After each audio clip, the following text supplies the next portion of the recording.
नमस्कार जोहार, मैं याचना जायसवाल। आप देख रहे हैं न्यूज झारखंड। चलिए जानते हैं सुबह से लेकर शाम तक की झारखंड की तमाम बड़ी खबरों को। दिव्यांग किशोरी से दुष्कर्म, फिर पत्थर से कूचकर की हत्या। पलामू में आरोपी के घर मिली लाश, लोगों ने पीटा, पुलिस के खिलाफ प्रदर्शन। झारखंड के पलामू में 11 वर्षीय मानसिक रूप से कमजोर बच्ची के साथ दुष्कर्म किया गया है। इसके बाद उसकी निर्मम हत्या कर दी गई। घटना शहर थाना क्षेत्र के कांदू मोहल्ले की है। बच्ची बुधवार की दोपहर 11 बजे घर से निकली थी। जब वो दोपहर 2 बजे तक नहीं लौटी तो परिजन उसकी तलाश में निकले। तलाश कर रहे लोगों को आरोपी टिंकू शर्मा ने पहले बताया कि बच्ची आम मांग रही थी, उसने उसे घर भेज दिया। इसके बाद मोहल्ले के सीसीटीवी फुटेज की जांच की गई, जिसमें टिंकू बच्ची को अपने घर की ओर ले जाते दिखा है। पूछताछ में उसने बच्ची को 30,000 रुपए में बेचने की बात कही है। स्थानीय लोगों ने TOP 2 और शहर थाना पुलिस को सूचना दी है, लेकिन तत्काल कार्रवाई नहीं हुई। इसके बाद लोगों का शक बढ़ा। नाराज लोगों ने जब आरोपी टिंकू के बंद घर को खोला तो बच्ची का शव नग्न अवस्था में मिला। आरोपी ने उसके चेहरे को पत्थर से कुचल दिया था। घटना की जानकारी मिलते ही आक्रोशित लोगों ने आरोपी की जमकर पिटाई कर दी। गंभीर रूप से घायल टिंकू को MMCH में भर्ती कराया गया है। इधर पुलिस की लापरवाही से नाराज लोगों ने रात 9 से 12 बजे तक पुलिस के खिलाफ प्रदर्शन किया। लोगों ने TOP 2 के प्रभारी को बदलने की मांग की है। SDPO मणिभूषण प्रसाद और थाना प्रभारी इंस्पेक्टर देवव्रत पोद्दार ने मौके पर पहुंचकर स्थिति को नियंत्रित किया है। SDPO ने बताया कि आरोपी को गिरफ्तार कर लिया गया है। मामले की जांच जारी है। पिठोरिया में सरहुल जुलूस के दौरान हुए विवाद मामले में आरोपियों की गिरफ्तारी की मांग को लेकर रांची पतरातू रोड जाम। रांची के पिठोरिया में सरहुल जुलूस के दौरान हुए विवाद को लेकर आदिवासी समाज के लोगों ने आज रांची पतरातू रोड को जाम कर दिया। दुकानों को भी बंद करा दिया गया है। प्रदर्शनकारी आरोपियों की गिरफ्तारी की मांग कर रहे हैं। बता दें कि इससे पहले बुधवार को केंद्रीय सरना समिति के अध्यक्ष अजय तिर्की ने भी प्रशासन से आरोपियों की गिरफ्तारी की मांग की थी। उन्होंने चेतावनी भी दी थी कि यदि 24 घंटे के भीतर आरोपियों को गिरफ्तार नहीं किया जाता है तो पिठोरिया चौक को बंद कराएंगे। साहिबगंज के लकड़ी मिल में लगी भीषण आग, इलाके में मची अफरा तफरी। जब तक आग बुझी तब तक सब जलकर राख। साहिबगंज जिले के राजमहल मंगलहाट मुख्य पथ पर गुरुवार सुबह गौतम लकड़ी मिल में भीषण आग लग गई। मिल वार्ड नंबर 2 के महाजन टोली में स्थित है। आग लगते ही इलाके में अफरा तफरी मच गई। स्थानीय लोगों ने तुरंत अग्निशमन विभाग को सूचना दी। लकड़ी मिल में बड़ी मात्रा में लकड़ी रखी हुई थी। आग की लपटें काफी दूर तक दिखाई दी। धुआं उठता देख आसपास के ग्रामीण बड़ी संख्या में मौके पर पहुंच गए। लोगों ने बाल्टी से पानी डालकर आग बुझाने की कोशिश की। सूचना मिलते ही नगर पंचायत से पानी टंकी और दमकल गाड़ी मौके पर पहुंची। दमकल कर्मियों ने कड़ी मशक्कत कर आग पर काबू पाया, लेकिन तब तक मिल में रखी सारी लकड़ी जलकर राख हो चुकी थी। आग लगने का कारण स्पष्ट नहीं हो सका है। रांची के चान्हो में खेत से मिला 7 साल की बच्ची का शव, दुष्कर्म के बाद हत्या। ग्रामीणों ने किया सड़क जाम। रांची के चान्हो थाना क्षेत्र में एक 7 साल की बच्ची का शव मिलने के बाद आक्रोशित ग्रामीणों ने बीजूपाड़ा के पास रांची डाल्टनगंज सड़क को कई घंटों तक जाम किए रखा। मौके पर पहुंची पुलिस तब समझा बुझाकर जाम हटाया गया। ग्रामीणों का आरोप है कि बच्ची के साथ दुष्कर्म के बाद उसकी हत्या कर दी गई है। बच्ची अपने किसी परिचित के साथ मंगलवार को सरहुल का मेला देखने गई थी, जिसके बाद वह घर नहीं लौटी। बुधवार की सुबह उसका शव खेत से मिला, जिसके बाद ग्रामीण आक्रोशित हो गए और सड़क जाम कर दिया। खिलाड़ी DSP राम नारायण चौधरी ने बताया कि बच्ची के साथ दुष्कर्म और फिर हत्या को लेकर परिजनों ने प्राथमिकी दर्ज कराई है। पुलिस ने आरोपी को गिरफ्तार कर लिया है। पोस्टमार्टम रिपोर्ट आने के बाद आगे की कार्रवाई की जाएगी। पुलिस में महिलाओं को 33% आरक्षण, झारखंड सरकार ने दी मंजूरी। कब से होगा लागू? झारखंड की हेमंत सोरेन सरकार ने बड़ा फैसला लिया है। अब प्रदेश में पुलिस उत्पाद विभाग, कक्षपाल और गृह रक्षा वाहिनी में सिपाही की बहाली अब संयुक्त भर्ती नियमावली से की जाएगी। उक्त पदों पर नियुक्ति के लिए नियमावली 2025 में कई नए प्रावधान किए गए हैं। इसके तहत अब आगे राज्य पुलिस में सिपाही बहाली में आरक्षित और अनारक्षित कोटे के 33% पद महिलाओं के लिए आरक्षित रहेंगे। हेमंत सोरेन कैबिनेट की मंजूरी के बाद गृह विभाग ने इसकी अधिसूचना जारी कर दी है। आने वाले समय में झारखंड की महिलाओं को इसका लाभ मिलने लगेगा। आइए जानते हैं इस आरक्षण के तहत महिलाओं को कहां-कहां फायदा मिलेगा। प्रदेश की हेमंत सोरेन सरकार द्वारा मंजूरी मिलने के बाद अधिसूचना जारी कर दी गई है। इसमें जिक्र है कि झारखंड पुलिस के अधीन पुलिस के स्वीकृत जिला स्तरीय पद जैप SISF के अधीन पुलिस के पद राज्य स्तरीय कोटे के होंगे। अधिसूचना के अनुसार इसमें जिला स्तरीय रोस्टर और राज्य स्तरीय रोस्टर का पालन किया जाएगा। राज्य सरकार खिलाड़ियों के लिए अलग से संकल्प, आदेश या अधिनियम बनाकर आरक्षण का लाभ देगी। इससे पुलिस विभाग में महिलाओं की भागीदारी बढ़ेगी। झारखंड सरकार की सुरक्षित संयुक्त भर्ती नियमावली के तहत गृह रक्षक प्रशिक्षित जवानों के लिए संपूर्ण रिक्ति का 50% पद सुरक्षित रहेगा। इसका लाभ झारखंड से उन पंजीकृत गृह रक्षकों को मिलेगा जिन्होंने 3 साल के रजिस्ट्रेशन के साथ 6 महीने की संपूर्ण सेवा की है। झारखंड के 9 जिलों के लिए ऑरेंज अलर्ट। 50 किलोमीटर प्रति घंटे की रफ्तार से चलेगी हवा। आकाशीय बिजली गिरने के आसार, बारिश की भी संभावना। मौसम विज्ञान केंद्र रांची से मिली जानकारी के मुताबिक आज शाम तक राज्य के 9 जिलों में मौसम का मिजाज प्रदेश के अन्य हिस्से के मुकाबले बदला रहेगा। जिन जिलों में मौसम में खासा परिवर्तन दिखने वाला है उनमें रांची के साथ साथ पूर्वी सिंहभूम, पश्चिमी सिंहभूम, सिमडेगा, सरायकेला खरसावां के अतिरिक्त रांची, बोकारो, गुमला, हजारीबाग, खूंटी तथा रामगढ़ जिले शामिल हैं। इन जिलों में मेघ गर्जन होने वाली है। हवा की रफ्तार 50 किलोमीटर प्रति घंटे की रह सकती है। इन जिलों के लिए ऑरेंज अलर्ट जारी किया गया है। इसके अतिरिक्त 6 जिलों के लिए येलो अलर्ट जारी किया गया है, जिनमें पलामू, गढ़वा, चतरा, कोडरमा, लातेहार, लोहरदगा, देवघर, धनबाद, दुमका तथा गिरिडीह जिला शामिल है। यहाँ आकाशीय बिजली गिरने की संभावना है। साथ ही मेघ गर्जन के साथ तेज हवा चलेगी। हवा की रफ्तार 40 किलोमीटर प्रति घंटे तक हो सकती है। मौसम विभाग के वैज्ञानिक अभिषेक आनंद के अनुसार बंगाल की ओर से आ रही नम हवा के साथ साथ छत्तीसगढ़ तथा मध्य प्रदेश में साइक्लोनिक सर्कुलेशन के कारण झारखंड में काले काले बादल छाने के साथ साथ कहीं कहीं बारिश हो सकती है। कई इलाकों में वज्रपात और ओलावृष्टि के साथ साथ तेज हवा चल सकती है, जिससे जनजीवन सहित कृषि कार्य प्रभावित हो सकते हैं। अभिषेक आनंद ने बताया कि किसी भी क्षेत्र में लगातार बारिश नहीं होगी। मौसम विभाग ने मौसम में हो रहे बदलाव को देखते हुए ऑरेंज अलर्ट जारी किया है। यह स्थिति 4 अप्रैल को भी रहने की संभावना है। 5 अप्रैल से मौसम साफ हो जाएगा। अधिकतम तापमान में 2 से 3 डिग्री सेल्सियस की वृद्धि होने लगेगी। रांची के पंडरा में जूता दुकानदार की गला काटकर हत्या करने वाला आरोपी गिरफ्तार। पंडरा ओपी क्षेत्र के रवि स्टील में बीते 27 मार्च को जूता दुकानदार भूपल साहू की गला काटकर हत्या कर दी गई थी। हत्याकांड के 6 दिन बाद पुलिस ने एक आरोपी को गिरफ्तार किया है। गिरफ्तार आरोपी का नाम गौरव बताया जा रहा है। हालांकि पुलिस ने अभी गिरफ्तारी की पुष्टि नहीं की है। सूत्रों के अनुसार आरोपी मृतक का पड़ोसी बताया जा रहा है। पुलिस उससे पूछताछ कर रही है। जानकारी के अनुसार हत्याकांड के बाद आरोपी युवक अंडरग्राउंड हो गया था। इस बीच गुरुवार को वह रांची से भागने की कोशिश कर रहा था। पुलिस को सूचना मिली कि वह ई रिक्शा से भाग रहा था। सूचना पर त्वरित कार्रवाई करते हुए एसएसपी के निर्देश पर सिटी एसपी ने कोतवाली डीएसपी के नेतृत्व में एक टीम भेजी और उसे ओरमांझी इलाके से पकड़ लिया गया। चैती छठ महापर्व। आज अस्ताचलगामी सूर्य को अर्घ्य देंगे व्रती, करेंगे सुख समृद्धि की कामना। 4 दिवसीय महापर्व छठ का आज तीसरा दिन और पहला अर्घ्य है। यह चैत्र माह के शुक्ल पक्ष की षष्ठी तिथि को मनाया जाता है। इस दिन व्रती अस्ताचलगामी सूर्य को अर्घ्य देती हैं। आज सूर्योदय 5:39 पर हुआ। वहीं सूर्यास्त का समय शाम 6:05 पर है। चौथे दिन 4 अप्रैल को उदयमान सूर्य को अर्घ्य दिया जाएगा। इस दिन सूर्योदय 5:38 पर होगा। इसके बाद व्रती के पारण के साथ 4 दिवसीय महापर्व छठ का समापन होगा। रांची के रातू रोड थाना क्षेत्र में जंगली हाथियों का आतंक, दहशत में लोग। रांची से सटे रातू थाना क्षेत्र के मोरिया टांड में गुरुवार सुबह 2 जंगली हाथी घुस गए, जिससे इलाके में दहशत और अफरा तफरी का माहौल बन गया है। घनी आबादी वाले इस क्षेत्र में हाथियों के घुसने से लोग अपने अपने घरों से बाहर निकल आए हैं, लेकिन डर के कारण कोई भी उनके पास जाने की हिम्मत नहीं कर रहा है। हाथियों के दस्तक देने के बाद इलाके के लोग घबराए हुए हैं, खासकर पुराने कोल्ड स्टोरेज के पास। ग्रामीणों ने तत्काल वन विभाग को इसकी सूचना दी है, जिसके बाद विभाग की टीम हाथियों को सुरक्षित स्थान पर पहुंचाने की कोशिश कर रही है। प्रशासन ने स्थानीय लोगों से अपील की है कि वे हाथियों के आसपास भीड़ न लगाएं और सतर्कता बरतें, ताकि हाथियों के इलाके में और अधिक घुसने से रोका जा सके। इस क्षेत्र में पहले भी हाथियों की आवाजाही देखी गई है, जिससे स्थानीय लोगों में चिंता बढ़ गई है। साहिबगंज में दामाद ने ससुर का किया मर्डर। आधी रात पत्नी को लेने पहुंचा, ससुर ने मना किया तो खंजर से मार डाला।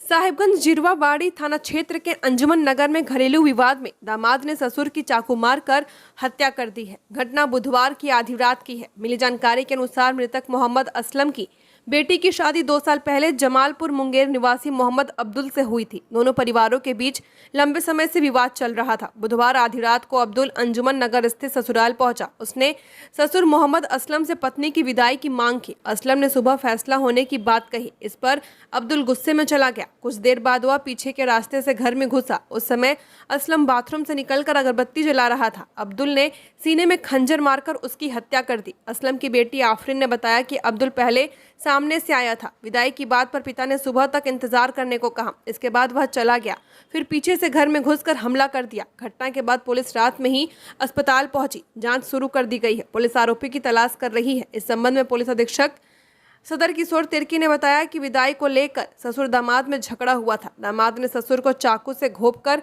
हत्या कर दी है। पुलिस आरोपी की तलाश कर रही है। मैया सम्मान के सही संचालन से लेकर राज्य में बढ़ रहे अपराध पर लगाम लगाने तक सब में विफल है हेमंत सरकार। बाबूलाल मरांडी।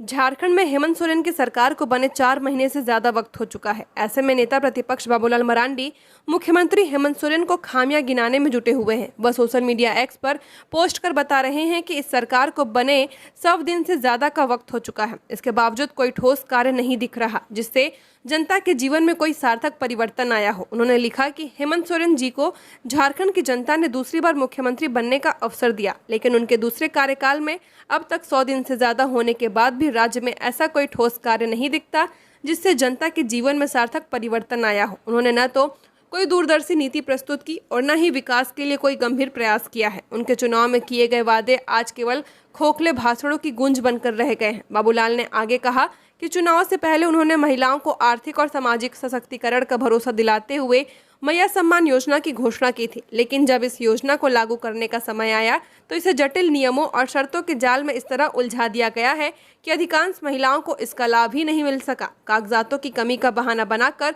उन्हें योजना से वंचित रखा गया है। यह केवल प्रशासनिक विफलता नहीं बल्कि महिला सम्मान और विश्वास के साथ एक धोखा है। झारखंड और बिहार में अब निजी हेलीकॉप्टर सेवा की शुरुआत। झारखंड में अब महानगरों की तरह निजी हेलीकॉप्टर सेवा का आगाज होने जा रहा है। दिलचस्प बात यह है कि इसका संचालन राज्य के युवा और जोश से भरे उद्यमियों द्वारा किया जाएगा। इस सेवा का दायरा झारखंड के अलावा पड़ोसी राज्य बिहार तक होगा। रांची से इन दोनों राज्यों के किसी भी स्थान के लिए सीधे हेलीकॉप्टर बुक करना संभव होगा। हेलीकॉप्टर सेवा के लिए प्रति घंटे की न्यूनतम दर भी निर्धारित की जाएगी ताकि राज्य में निजी क्षेत्र में उड्डयन व्यवसाय को बढ़ावा दिया जा सके और महानगरों के हेलीकॉप्टर सेवाओं के मुकाबले यह सेवा सुलभ हो सके। यह सेवा इसी महीने से शुरू हो जाएगी। शुरू में शादी समारोह, पार्टियों और आपातकालीन सेवाओं के लिए हेलीकॉप्टर की तुरंत उपलब्धता सुनिश्चित की जाएगी। इसके अलावा एयर एम्बुलेंस और विशेष आयोजनों के लिए भी हेलीकॉप्टर किराए पर उपलब्ध होंगे। इस सेवा का संचालन Yuvraj group and company private limited द्वारा किया जाएगा, जिसके पास वर्तमान में 10 हेलीकॉप्टर है, जिसमें 4 सीटों से लेकर 12 सीटों तक वाले हेलीकॉप्टर शामिल हैं। भविष्य में सेवा के विस्तार की योजना भी बनाई जा रही है। Jharkhand 10th 12th board exam result जारी होने की यह है संभावित डेट। करीब 7 लाख स्टूडेंट्स ने दी थी परीक्षा। झारखंड एकेडमिक काउंसिल की ओर से मैट्रिक एवं इंटरमीडिएट बोर्ड परीक्षाओं का आयोजन 11 फरवरी से लेकर 4 मार्च 2025 तक करवाया गया था। एग्जाम संपन्न होने के बाद बोर्ड की ओर से 25 मार्च तक प्रैक्टिकल की परीक्षाएं पूरी करवाई गई हैं। अब एग्जाम संपन्न होने के बाद छात्रों को रिजल्ट का इंतजार है, जो इसी माह में खत्म हो सकता है। पिछले वर्ष 10वीं कक्षा का रिजल्ट 19 अप्रैल को एवं 12वीं कक्षा का रिजल्ट 30 अप्रैल को जारी किया गया था। मीडिया रिपोर्ट्स के मुताबिक इस वर्ष भी झारखंड बोर्ड हाई स्कूल एवं इंटरमीडिएट रिजल्ट 20 से 30 अप्रैल के बीच घोषित कर सकता है। हालांकि अभी तक बोर्ड की ओर से ऑफिशियल डेट की घोषणा नहीं की गई है। दोनों की कक्षाओं का रिजल्ट अलग अलग जारी किया जाएगा। आपको बता दें कि इस वर्ष दोनों ही कक्षाओं को मिलाकर करीब 7 लाख स्टूडेंट्स ने बोर्ड परीक्षाओं में भाग लिया था। झारखंड में बटेगा 19 लाख मीट्रिक टन राशन। हेमंत सोरेन सरकार की योजना, किसे मिलेगा फायदा? झारखंड सरकार राज्य के 3 करोड़ 90 लाख से अधिक गरीब लोगों की खाद्य सुरक्षा को संरक्षित करेगी। खाद्य सुरक्षा का काम राशन कार्ड लक्षित सदस्यों को अनुदानित दर पर खाद्यान्न वितरण से किया जाएगा। नए वित्तीय वर्ष में राज्य सरकार ने 19,47,000 मीट्रिक टन खरीदने का लक्ष्य तय किया है। 3 करोड़ 90 लाख से अधिक गरीब लाभार्थी राष्ट्रीय खाद्य सुरक्षा योजना यानी NFS से झारखंड राज्य खाद्य सुरक्षा योजना, नमक दाल वितरण योजना आदि के तहत आच्छादित हैं। 2 करोड़ 72 लाख धोती, लुंगी और साड़ी खरीदने का भी निर्णय लिया गया है। खाद्य सार्वजनिक वितरण एवं उपभोक्ता मामले विभाग ने इस वर्ष व्यापक योजना बनाकर काम करने का फैसला किया है। खाद्य सुरक्षा योजना के पात्र परिवारों के लिए 1,36,000 मीट्रिक टन नमक और दाल वितरित करने की योजना बनाई गई है। इस योजना के तहत लाभुकों को 5 किलोग्राम खाद्यान्न प्रति सदस्य प्रति माह दिया जाता है। इसमें कुल 2 करोड़ 30 लाख लाभार्थियों के बीच 13,80,000 मीट्रिक टन खाद्यान्न बांटने की योजना है। अंत्योदय अन्य योजना में लाभुक परिवार को 35 किलोग्राम खाद्यान्न प्रति परिवार प्रति माह दिया जाता है। इसमें 9,18,000 परिवारों के बीच 3,85,000 मीट्रिक टन खाद्यान्न बांटा जाएगा। झारखंड राज्य खाद्य सुरक्षा योजना में NFSA से अनाच्छादित लाभुकों को शामिल करते हुए प्रतिमाह 5 किलोग्राम खाद्यान्न दिया जाता है। इसमें 25 लाख लाभार्थियों के बीच 1,50,000 मीट्रिक टन खाद्यान्न बांटा जाएगा। खनन विभाग ने देर रात चलाया चेकिंग अभियान, अवैध बालू लदे 4 हाईवा जब्त।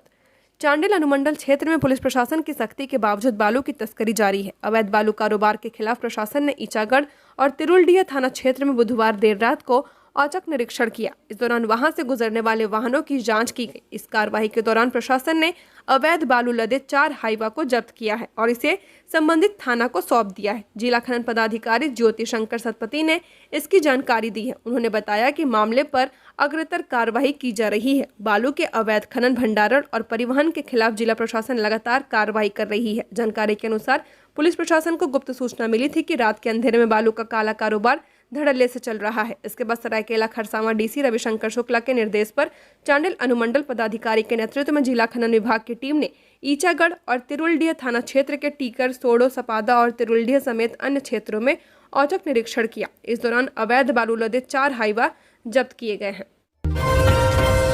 जमशेदपुर में एनकाउंटर मामला, AK-47 की तलाश, कार्बाइन समेत बड़े हथियारों का जखीरा था अनुज के पास। सरायकेला में STF ATS का छापा। जमशेदपुर में बीते शनिवार देर रात अनुज कनौजिया के एनकाउंटर के बाद उसका AK-47 बरामद करने के लिए यूपी STF और झारखंड ATS टीम लगातार छापेमारी कर रही है। टीम ने सरायकेला में सरफुद्दीन के घर पर छापेमारी की है। हालांकि वहां कुछ हाथ नहीं लगा। सरफुद्दीन भी फरार था। यूपी STF अनुज को पनाह देने के आरोपी शशि शेखर उर्फ चिंटू सिंह और राहुल सिंह राजपूत को लेकर कई जगहों पर छापेमारी कर रही है। गिरफ्तार राहुल सिंह ने पुलिस को पूछताछ में बताया कि अनुज का AK-47 सरफुद्दीन के पास रखा हुआ है। सरफुद्दीन के पकड़ाने के बाद अनुज के कार्बाइन का पता चल पाएगा। अनुज के साथ कई ऑटोमेटिक पिस्टल समेत बड़े हथियारों का जखीरा था। सरफुद्दीन ने मानगो ओल्ड पुरुलिया रोड में अपने नाम से एक मकान किराए पर लिया था। उस मकान में काफी दिनों तक अनुज व उसका साथी डोमनी भी रहा। सरफुद्दीन याकूब हत्याकांड समेत अन्य कई संगीन मामलों में जेल जा चुका है। जबरन कटहल तोड़ने को लेकर 2 समुदायों के बीच जमकर मारपीट, 14-15 लोग घायल। मोहनपुर थाना क्षेत्र के हारोडीह गांव में बुधवार को एक युवक के जबरन कटहल तोड़ने को लेकर 2 समुदाय के बीच जमकर मारपीट हो गई, जिसमें दोनों पक्षों से 14 से 15 व्यक्ति घायल हो गए हैं। घटना के संबंध में बताया जाता है कि रघुनाथपुर गांव निवासी मोहम्मद गुलफाम अंसारी अपनी बाइक से अपने दोस्तों के साथ पड़ोसी गांव हारोडीह गया हुआ था। वहीं बाइक में तेल खत्म होने पर हारोडीह गांव निवासी राजेंद्र यादव की दुकान से बोतल में पेट्रोल लिया। दुकानदार ने बोतल लाने की बात कहकर कुछ पैसे रख लिए थे। इसके बाद बाइक सवार गाड़ी में पेट्रोल डालने के बाद बोतल पहुंचाने हारोडीह गांव आया। वहीं बाइक सवार युवकों में से एक ने कटहल के पेड़ से जबरन 2 कटहल तोड़ लिए। इसी बात को लेकर दुकानदार और युवकों में विवाद हो गया और मारपीट हो गई। इस घटना में युवक और दुकानदार दोनों घायल हो गए। इसके बाद रघुनाथपुर गांव का युवक अपने गांव लौटा और हारोडीह गांव में हुई मारपीट की घटना के जिक्र लोगों से किया। इस बात को सुनते ही रघुनाथपुर गांव से 200 से अधिक व्यक्ति ईंट, पत्थर, लाठी डंडे लेकर हारोडीह पहुंचे और दुकानदार से भिड़ गए। इधर दुकानदार से मारपीट होता देखकर उस गांव के लोग भी उसके पक्ष में उतर गए और दोनों तरफ से ईंट, पत्थर फेंकने से लेकर लाठी डंडे से मारपीट हुई। इस बीच किसी ग्रामीण ने मोहनपुर थाना प्रभारी को घटना की सूचना दी, जिसके बाद थाना प्रभारी प्रियरंजन कुमार तत्काल सदल बल के साथ घटना स्थल पर पहुंचे और दोनों पक्षों को शांत कराया। कुर्मियों का 2 दिवसीय सेमिनार 12 एवं 13 को सिल्ली में। चक्रधरपुर कुर्मी समन्वय समिति की ओर से आगामी 12 अप्रैल एवं 13 अप्रैल को विलेज रिसोर्ट सुलमजुड़ी, सिल्ली, झारखंड में 2 दिवसीय सेमिनार का आयोजन किया गया है। समन्वय समिति के केंद्रीय प्रवक्ता शशि भूषण महतो ने बताया कि इस सेमिनार में पश्चिम बंगाल, उड़ीसा, झारखंड एवं आसाम के कुर्मी समाज के प्रतिनिधि शामिल होंगे। कुर्मी जाति को अनुसूचित जनजाति के सूची में शामिल करने के आबादी के आधार पर अनुसूचित क्षेत्र का पुनर्गठन करने एवं कुड़माली भाषा को संविधान की 8वीं अनुसूची में शामिल करने के विषय पर सेमिनार में चर्चा की जाएगी। शशि भूषण महतो ने बताया कि प्रथम दिन 12 अप्रैल को कुड़माली साहित्यकार, भाषाविद, कलाकार एवं समिति के प्रमुख लोगों के द्वारा विचार विमर्श किया जाएगा, जबकि 13 अप्रैल को जनप्रतिनिधियों, सामाजिक संगठनों के प्रमुख, समाज सेवियों एवं बुद्धिजीवियों को आमंत्रित किया गया है। प्रवक्ता शशि भूषण महतो ने बताया कि सेमिनार में मुख्य अतिथि के रूप में बिहार सरकार के मंत्री श्रवण कुमार, विशिष्ट अतिथि के रूप में बंगाल सरकार के मंत्री श्रीकांत महतो, झारखंड सरकार के मंत्री दीपिका सिंह पांडे, योगेंद्र प्रसाद महतो एवं अतिथि के रूप में सांसद विद्युत वरण महतो, सांसद चंद्र प्रकाश चौधरी, सांसद ममता महतो, सांसद खीरू महतो, सांसद ज्योतिर्मय सिंह महतो आदि जनप्रतिनिधिगण शामिल होंगे। नामकुम में उत्पाद विभाग की छापेमारी, 10 अवैध शराब अड्डे नष्ट। उत्पाद विभाग की टीम ने रांची के नामकुम इलाके में शराब के अड्डों पर छापेमारी की है। गुरुवार को सहायक आयुक्त उत्पाद रांची के निर्देश पर हेसा पीढ़ी गांव में नदी किनारे और खेतों में संचालित अवैध चुलाई शराब के अड्डों पर कार्रवाई की गई है। इस छापेमारी के दौरान 10 चुलाई शराब अड्डों को नष्ट किया गया है। वहीं करीब 12,000 किलो जावा महुआ भी नष्ट किया गया। साथ ही 400 लीटर चुलाई शराब जब्त की गई है। इस कार्रवाई के बाद 6 अभियुक्तों के खिलाफ उत्पाद अधिनियम की धाराओं के तहत केस दर्ज किया जा रहा है, जबकि अन्य अभियुक्तों की छानबीन जारी है। उत्पाद विभाग की टीम ने यह जानकारी दी है। राजद प्रमुख लालू प्रसाद यादव एम्स में भर्ती, फिलहाल हालत स्थिर। बिहार के पूर्व मुख्यमंत्री और राजद सुप्रीमो लालू प्रसाद यादव को एम्स में भर्ती कराया गया है। पटना में इलाज के दौरान आराम न मिलने पर उन्हें दिल्ली एम्स रेफर किया गया है। देर शाम को उन्हें कार्डियोलॉजी विभाग में भर्ती किया गया था। फिलहाल उनकी हालत स्थिर बनी हुई है। उनको डायबिटीज की समस्या है। प्राप्त जानकारी के अनुसार अधिक डायबिटीज बढ़ने पर उनके पांव में पस आ गया है। उनके बेटे और आरजेडी नेता तेजस्वी यादव ने बताया कि लालू प्रसाद की पीठ और हाथ में भी घाव हो गए हैं, जिनको ऑपरेशन कराने के लिए वे दिल्ली आए हैं। पहले उनका इलाज पटना में शुरू किया गया था, लेकिन आराम न मिलने के चलते डॉक्टर ने उन्हें एम्स जाने की सलाह दी है। फिलहाल उनकी हालत स्थिर है। पटना में सोमवार से ही वह कुछ असहज महसूस कर रहे थे। बुधवार सुबह जांच के लिए वह दिल्ली रवाना होने वाले थे। उस दौरान उनकी तबीयत बिगड़ गई थी। उन्हें तुरंत पटना में ही पारस अस्पताल में भर्ती कराया गया था। पूरे दिन डॉक्टरों की सघन निगरानी में रहने के बाद देर शाम वह दिल्ली एम्स के लिए रवाना हुए थे। चक्रधरपुर में अवैध बालू परिवहन पर एक हाईवा किया जब्त, थाने को सौंपा। कार्रवाई, एसडीओ ने पीछा कर 2 ट्रैक्टर और रोके। पश्चिमी सिंहभूम के उपायुक्त के निर्देश पर अवैध बालू परिवहन को रोकने के लिए बड़ी कार्रवाई की गई है। पोड़ाहाट चक्रधरपुर की एसडीओ श्रुति राज लक्ष्मी ने गुरुवार की सुबह चक्रधरपुर सोनुआ गोइलकेरा मुख्य मार्ग पर जांच अभियान चलाया है। इस दौरान बिना परमिट और ट्रांसपोर्ट चलाने के बालू ले जा रहे 2 ट्रैक्टर और एक हाईवा को पकड़ा गया है। वाहनों को पकड़ने के लिए एसडीओ को काफी दूर तक पीछा करना पड़ा। ये सभी वाहन चक्रधरपुर अनुमंडल के दूरदराज के इलाकों से अवैध रूप से बालू लेकर जा रहे थे। जब्त किए गए सभी वाहनों को चक्रधरपुर और सोनुआ थाने में रखा गया है। आगे की कार्रवाई के लिए जिला खनन विभाग को भी सूचित कर दिया गया है। सत्यानाश कर दिया, वक्फ संशोधन विधेयक को लेकर कांग्रेस पर हमलावर हुए पूर्व सीएम। वक्फ संशोधन विधेयक 2025 लोकसभा में पास हो चुका है। विधेयक के पक्ष में 288 और विपक्ष में 232 सांसदों ने मतदान किया है। आज वक्फ बिल राज्यसभा में पेश किया जाएगा। लोकसभा में बिल पास होने के बाद से विपक्ष केंद्र सरकार पर हमलावर है। वहीं बीजेपी नेता इसे अपना समर्थन दे रहे हैं। इसी क्रम में राज्य के पूर्व मुख्यमंत्री रघुवर दास ने वक्फ संशोधन विधेयक का स्वागत किया है। रघुवर दास ने कहा कि प्रधानमंत्री नरेंद्र मोदी के नेतृत्व वाली सरकार का यह मुस्लिम समुदाय के लिए न्याय और पारदर्शिता की और यह एक महत्वपूर्ण कदम है। इसके लिए केंद्र सरकार धन्यवाद की पात्र है। यह देश में संपत्ति से जुड़े अधिकारों में पारदर्शिता, न्याय और समता सुनिश्चित करने की दिशा में एक महत्वपूर्ण कदम है। नक्सलियों की झारखंड समेत 6 राज्यों से वार्ता की पेशकश।